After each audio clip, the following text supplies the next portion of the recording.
Wow, that wasn't ready for that. It was hot and it went down the wrong way. Good morning. Welcome to another edition of Coffee with Tea. I am your host, the amazing T Street. I'm so excited this morning to talk about this topic because today's topic arose out of a conversation last night. I had the awesome opportunity to be the Kathy A. Crandall lecture series speaker at Otterbein University last night. And it was such a humbling experience to be before those young people who came expecting to hear about how to become leaders in the now.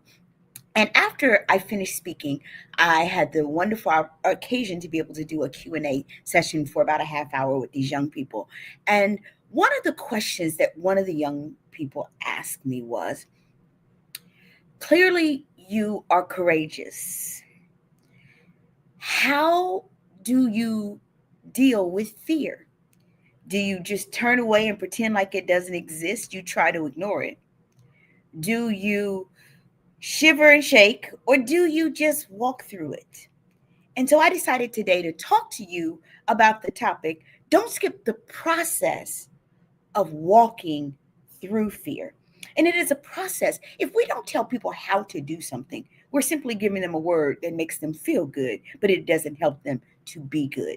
So, whenever I'm talking about a process, I'm talking about the steps that hopefully, if we follow them, will help us not just to feel good, which is what a motivational speech is, which separates that from this talk because it's meant to give you tools in order to implement the thing that we're talking about. So today I'm going to give you 3 steps to the process of walking through fear. Because when they asked me that question, I said to them, most of my adult life, and it actually started in adolescence, I have battled anxiety. And anxiety at the root of it is fear.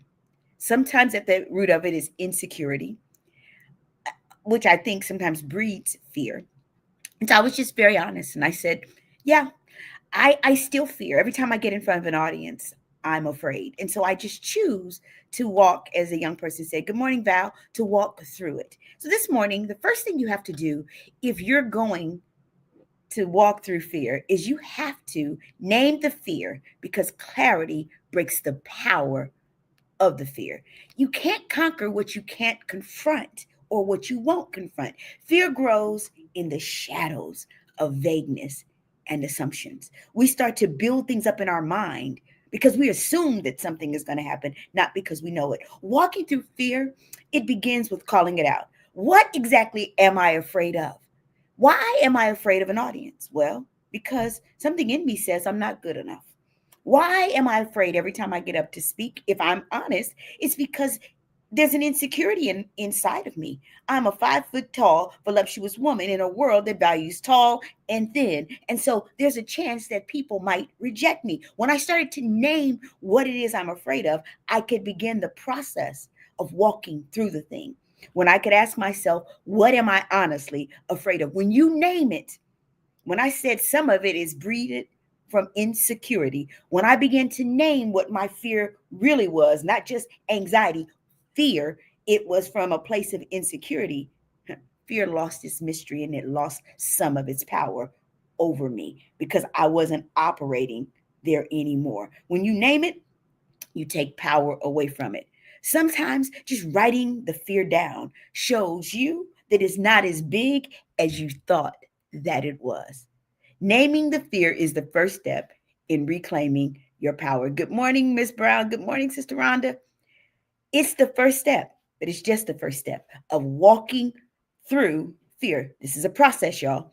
The next one, now that you've named it, you got to face it.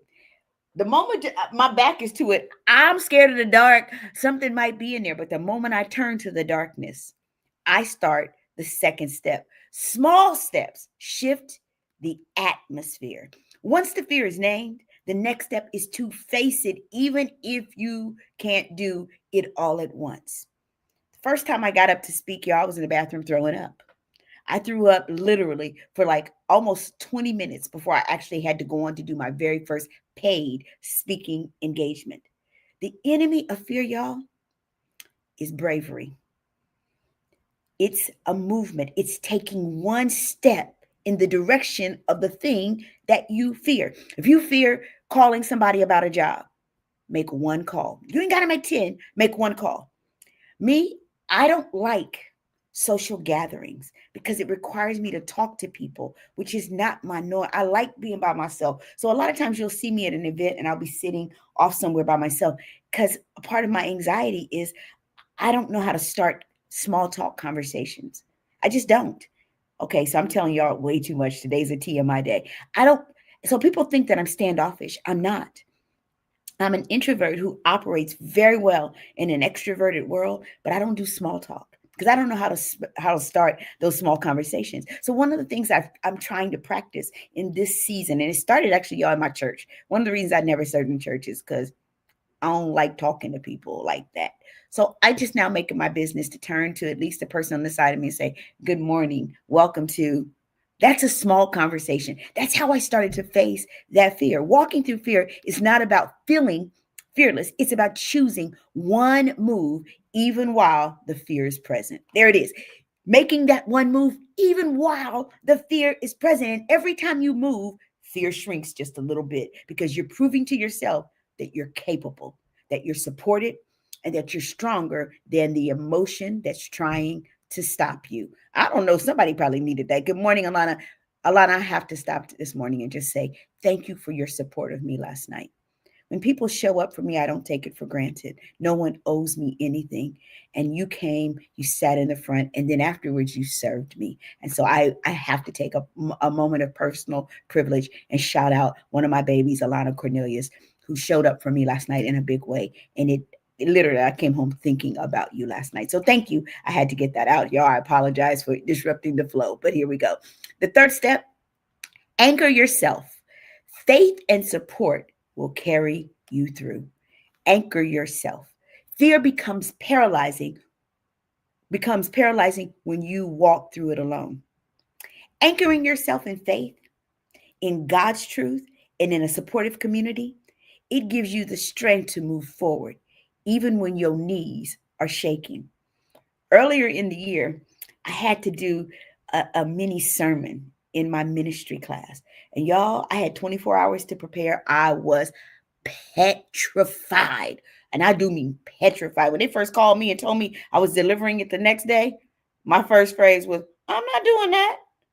Because I already knew I didn't feel competent after I'm in this class with these dope ministers, y'all. I was like, I don't have that skill. These people, I'm coming behind them after they preach 7 last words. I don't have that. I anchored myself. And literally, I started telling myself, for God has not given me the spirit of fear. So if fear is showing up, I know that that's not God. It's because God is never the source of it. And so literally I had to lean in. I had to lean on my ministry mentor. And she assured me that I had it. I called my sister and my sister said, you didn't have enough time to prepare because God wanted you to know that it's not you, it's him. I don't believe it was the enemy who didn't give you enough time to prepare. I believe it was God telling you, lean in on me, T, because I've got you. Because the moment I started leaning on people and on God, I was no longer walking this fear journey alone, anchoring myself, assured that even when the journey was tough, I didn't have to stop, I didn't have to stall, and I didn't have to shrink back. What's the conclusion? Walking through fear is a process. Name the fear because clarity breaks the power of it. Face the fear because small steps, one step towards it, facing that fear shifts the atmosphere. And anchor yourself. Faith and support of other people can carry you through. I came by, good morning, little bro. I came by to tell somebody this morning that it's not about not being afraid. It's walking one step at a time, even while the fear is still present. I'm the amazing T Street. There's absolutely positively nothing amazing in me. There's not in each and every one of you. So today, take the risk. Don't skip the process of walking through fear because on the other side of it is your destiny. Have an amazing day.